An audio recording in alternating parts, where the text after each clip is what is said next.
ధ్రువోయం ప్రతిగృహ్యతాం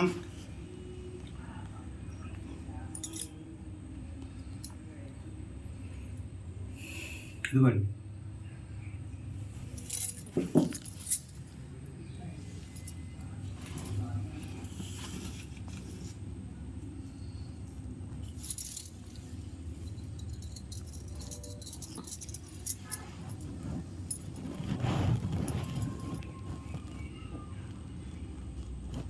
కొబ్బరికాయ కొట్టండి మాస్టర్. పుష్పోదకం సమర్పయామి. నమః పార్వతీపతయే.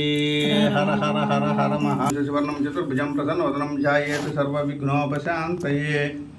అగజానన పద్మార్కం గజానన మహర్నిశం అనేకదంతం భక్తానాం ఏకదంతం ఉపాస్మహే.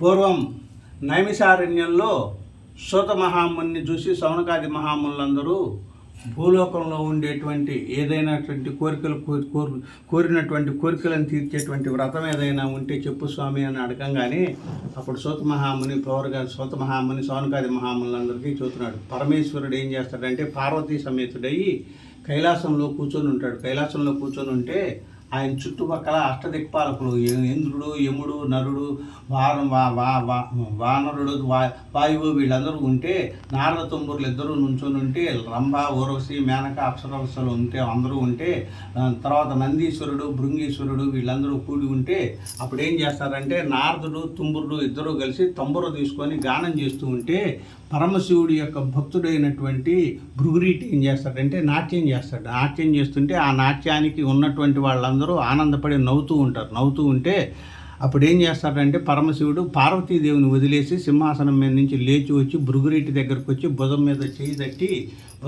చేయి వేసి తట్టి లేపుతాడు.